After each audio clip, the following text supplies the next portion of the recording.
आप लोग थंबनेल देखने के बाद जान ही गए हैं कि आज हम लोगों का टॉपिक क्या होने वाला है, ठीक है?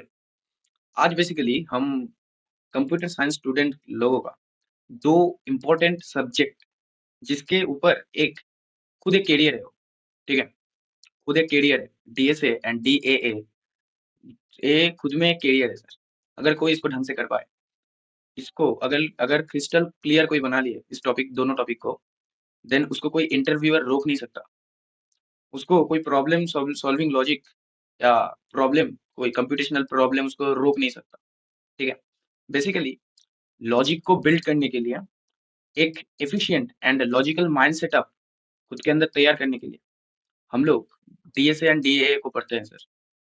कि हाँ, हम लोग कंप्यूटर साइंस के स्टूडेंट्स हैं। हम लोगों को सिर्फ रटना नहीं है, सिर्फ थ्योरी पढ़ना नहीं है, हम लोगों को प्रैक्टिकल भी करना है। और प्रैक्टिकल फील्ड में उतरने के लिए जो-जो टेक्नोलॉजीज़ तैयार हैं अभी तक, उस टेक्नोलॉजीज़ को यूज़ करने के लिए डीएसए एंड डीएए का बेसिक फंडामेंटल्स हम लोगों को क्लियर रहना चाहिए। अगर कोई पूछ ले हमसे कि बताओ डीएसए में सॉर्टिंग क्या होता है? सर्चिंग क्या होता है? डीएसए में कितने प्रकार के डेटा स्ट्रक्चर्स होते हैं? एल्गोरिदम क्या है? डीएए में अगर पूछ ले हम लोगों से कि एक एल्गोरिदम आपको दे दे, उसका कॉम्प्लेक्सिटी एनालाइसिस करके बताइए हमको, उसका टाइम कितना लगेगा? हुँ, ये सब हम लोगों को जानना है क्योंकि मार्केट में बहुत सारे एल्गोरिदम्स हैं। अब उस एल्गोरिदम्स का हर किसी का एक-एक कॉम्प्लेक्सिटी है, एक-एक सिनेरियो, एक-एक केसेस के बेसिस में गुड, बैड गुड, बैड और इंटरमीडिएट जो हम लोग बोलते हैं, इन सिनेरियोज़ के बेसिस में डीएए का डीएए में कॉम्प्लेक्सिटी एनालिसिस होता है। तो हर एक किसी का हर एक कॉम्प्लेक्सिटी होता है। अब उसमें से कौन-सा कॉम्प्लेक्सिटी वाला एल्गोरिदम हम लोगों के लिए बेस्ट है, वही चूज़ करना एक एबिलिटी है, वही चूज़ करना सीखना है हम लोगों को। तो बेसिकली ये सभी कॉन्सेप्ट हम लोग डीएसए एंड डीएए से स्टार्ट करेंगे, ठीक है? तो देखिए, हम लोग एक बना के रखें कि डीएसए हम लोग को क्यों चाहिए सर? डीएसए हम लोगों को चाहिए इम्प्रूव प्रोग्राम एफिशिएंसी के लिए। मतलब प्रोग्राम को लिखने का जो हम लोग का तरीका था अब तक का हम लोगों का, प्रोग्राम का जो लिखने का अब तक हम लोगों का तरीका था, उसको हम लोग अच्छे अप्रोच लेंगे। हम लोग लॉजिक समझेंगे, एक आउटकम क्या होगा वो हम लोग प्री डिफाइन करेंगे। मतलब खुद से पहले से देख लेंगे कि आउटपुट क्या होने वाला है। हम लोग इसका बिहेवियर को प्रेडिक्ट कर पाएँगे, ऐसा एक कोड लिखना है हम लोगों को। तो वो जो प्रोग्राम एफिशिएंसी होगा, वो इम्प्रूव करने के लिए हम लोग डीएसए पढ़ते हैं sir. To solve complex problem easily. कोई कॉम्प्लेक्स प्रॉब्लम है, कोई डेटा कॉम्प्लेक्स डेटा है हम लोग के पास, उसको अब अगर फंक्शनल कोई प्रोग्राम परफॉर्म करना है उसके ऊपर या कोई प्रोग्राम लिखना है, तो फिर कॉम्प्लेक्स प्रोग्राम अगर हम लोगों को लिखना है, तो फिर हम लोग को डीएसए जानना चाहिए सर। क्योंकि डीएसए के अंदर ही बहुत सारे डेटा स्ट्रक्चर्स हैं, बहुत सारे अप्रोचेस हैं, बहुत सारे मेथड्स हैं, सर्चिंग मेथड्स, सॉर्टिंग मेथड, ठीक है? ये सब, जो हम लोगों को ये सब काम करने में आसान बना देती है। To build better software and systems, कोई भी अगर अच्छा सॉफ्टवेयर या सिस्टम आपको बनाना है, देन आपको डीएसए जानना ही होगा सर, और कुछ नहीं। कोई अच्छा सॉफ्टवेयर सिस्टम मतलब आज के दिनों में जो कंपाइलर तैयार होते हैं, वो जो डीबीज़ तैयार होती हैं, डेटाबेसेस, वो सब तैयार होने के लिए डीएसए का हाई नॉलेज रहना बहुत ज़रूरी है, क्योंकि उसका इंटरनल वर्किंग ही डीएसए के ऊपर डिपेंड करता है, ठीक है? ये फंडामेंटल है sir. To organise manage and data property को मैनेज करने के लिए, डेटा सेट्स को मैनेज करने के लिए हम लोग के पास बहुत सारे डेटा स्ट्रक्चर्स हैं डीएसए के अंदर, वो सब हम लोग देखेंगे। To perform well in interviews, interviewers एक पैरामीटर के बेसिस में एक मतलब जो टेक जायंट्स होते हैं हम लोगों के जो टेक जायंट्स है ना, वो एक पैरामीटर के बेसिस में, एक फील्ड्स के बेसिस में, कुछ नॉलेज के बेसिस में फ्रेशर्स या आपके जैसे मेरे जैसे स्टूडेंट्स को हायर करते हैं, ठीक है? वो लोग डीएसए चेक करते हैं सर, डीएए चेक करते हैं, ये सब चेक करते हैं। क्योंकि ये सब अगर किसी को आता है तो फिर वो लोग एश्योर कर लेते हैं, वो लोग मान लेते हैं, वो लोग जान जाते हैं कि हाँ, इसका फंडामेंटल स्ट्रॉन्ग है। क्योंकि डीएसए और डीएए जानने का मतलब ये नहीं है कि हम लोगों को एक इंडस्ट्री रेडी हम लोग हो गए, इसका मतलब ये नहीं। इसका मतलब ये है कि हम लोग एक प्रॉपर फंडामेंटल जान गए हैं। कंप्यूटर साइंस के लिए जो-जो फंडामेंटल्स चाहिए, जो-जो प्री प्री रिक्वायरमेंट्स चाहिए थे हम लोगों को, वो सब हम लोग जान गए हैं। इसका मतलब यही होगा और कुछ नहीं। टू राइट स्केलेबल एप्लीकेशंस, अगर स्केलेबल एप्लीकेशंस लिखना है, तो फिर हम लोग का लॉजिक स्ट्रॉन्ग रहना चाहिए, जिसके लिए चाहिए DSA. To reduce time and cost of development, development का टाइम एंड कॉस्ट हम लोग को बचाना है सर। कोई अच्छा अप्रोच हो, तो उस अप्रोच को लेना है। हम लोग के पास बहुत सारे अप्रोच होते हैं। उस अप्रोच एक काम करने के लिए हम लोग 2-3 प्रकार के अप्रोचेस यूज़ कर सकते हैं। कोई खाना खाने के लिए उसके सिर का पीछे से हाथ लेके खा सकता है। कोई सीधा हाथ मुँह के सामने लेके खा सकता है। बट अप्रोच 2 अलग-अलग है।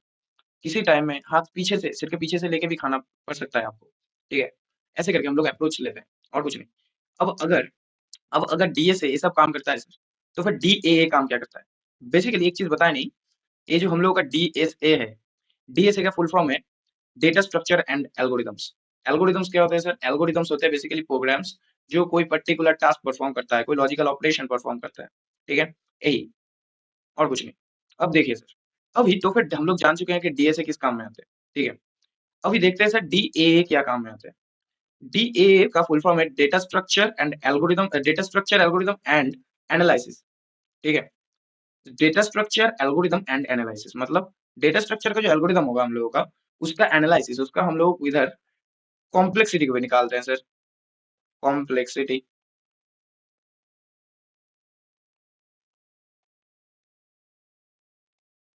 कॉम्प्लेक्सिटी ये चीजें हम लोग इधर पढ़ते हैं, time complexity and space complexity.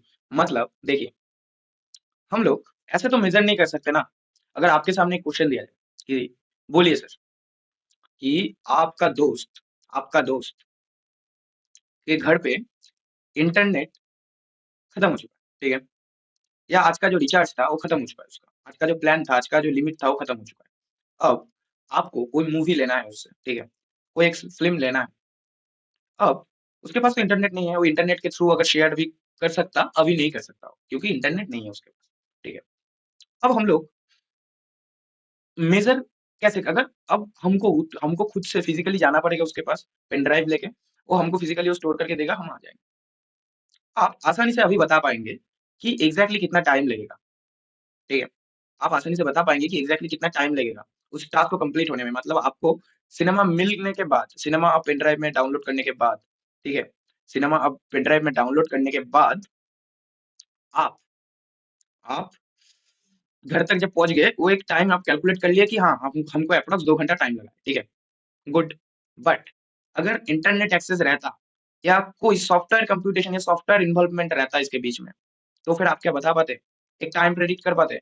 आप घर से निकलते टाइम आप प्रेडिक्ट कर चुके थे कि हमको 2 से आढ़ा मतलब 2 से अढ़ाई घंटा लगेगा या 3 घंटा लगेगा, ठीक है? आप प्रेडिक्ट कर सकते थे तब।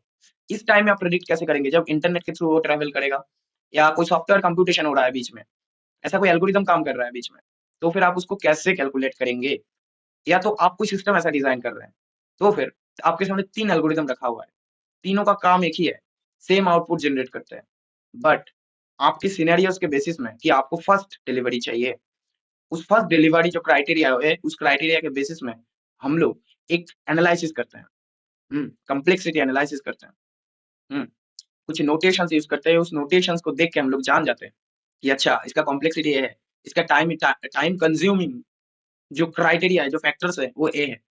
हाँ, ऐसे करके हम लोग डीएए में काम करते हैं और कुछ नहीं, ठीक है? अब देखिए, किस काम में आता है sir to design efficient algorithms algorithms को एफिशिएंट अगर हम लोग पहले से एफिशिएंसी मेज़र कर पाएँ, तो फिर उसको डिज़ाइन करना ईज़ी हो जाता है। इसीलिए हम लोग इसको यूज़ करते हैं। To analyse algorithm performance algorithm को अगर परफॉर्मेंस हम लोग को एनालाइज़ करना है, देन हम लोग इसको यूज़ करेंगे। टू कंपेयर डिफरेंट एल्गोरिदम्स अगर हम लोग को डिफरेंट एल्गोरिदम्स कंपेयर करना है, देन हम लोग इसको यूज़ करेंगे। मतलब 3 एल्गोरिदम्स है, अब आपके प्रोजेक्ट में आप कौन-सा यूज़ करेंगे, ये बता देगा आपको a time complexity and space complexity analysis जो डीएए के अंदर आता है, ठीक है? To solve and complex real world problems को सॉल्व करने के लिए में आता है। इंटरव्यू स्किल्स को बढ़ाने में हेल्प करता है, सॉल्विंग स्किल्स को, प्रॉब्लम सॉल्विंग स्किल्स को बढ़ाने में हेल्प करता है। हुँ, टू बिल्ड स्केलेबल सिस्टम्स बनाने में हेल्प करता है कि हाँ, अगर एल्गोरिदम गलत हो गया सर, तो वो एफिशिएंट नहीं रहेगा। अगर मिलियंस ऑफ यूज़र हिट कर गया आपके सिस्टम पे, एक टाइम पे, तो फिर वो तो क्रैश कर जाएगा। अगर एफिशिएंट वे में कॉम्प्लेक्सिटी अगर हैंडल नहीं हुआ, कोई भी एल्गोरिदम का, नहीं ना? अगर एक लोड बैलेंसर है आपके पास, लोड बैलेंस मतलब जो ट्रैफिक को कंट्रोल करता है, अभी के लिए समझिए। तो वो लोड बैलेंसर जब एक अच्छे एल्गोरिदम से नहीं बना होगा, तो फिर वो अगर 10 यूज़र के लिए ठीक है, 100 यूज़र के लिए ठीक है, बट 1 मिलियन यूज़र के लिए ठीक नहीं है। वो तो क्रैश कर जाएगा वो तो। इसी यही सब चीज़ें बताना चाहते हैं। तो परफॉर्म वेल इन टेक्निकल इंटरव्यूज़ मतलब आप जब टेक्निकल इंटरव्यूज़ में बैठेंगे, आपको अगर पूछा जाए बताओ सर, ए आउटर लूप है एक और एक इनर लूप है। ये दोनों लूप चलेगा जब, एन तक चल रहा है, तो फिर इसका कॉम्प्लेक्सिटी क्या होना चाहिए? देन आप बताएँगे सर देखिए, आउटर लूप के लिए मतलब एक खुद क्वेश्चन करके आंसर बता रहे हैं आप कि कैसे करके हम लोग को काम करना है इसके अंदर, ये समझाने के लिए, ठीक है? कि आप तब बोलेंगे सर देखिए, ये जो आउटर लूप हम लोगों का चल रहा था, वो चल रहा था सर एन तक मतलब वो वर्स्ट केस तक अगर कोई आइटम लास्ट वाले एरे का इंडेक्स में रहे, तो फिर उसको आफ्टर ऑल एन तक जाना है, तो फिर हम लोग लिखेंगे सर ऑर्डर ऑफ एन। अगर जो हम लोगों का जो हम लोगों का वर्स्ट केस के लिए मतलब सबसे खराब के लिए कि हाँ एकदम से लास्ट में है, तो फिर हम लोग ऑर्डर ऑफ एन लिखेंगे, ठीक है? और अगर जो हम लोगों का इनर लूप था, वो इनर लूप स्टार्ट हो रहा था सर आई से, बट वो चल रहा था एन तक, वो भी एन तक चल रहा था सर।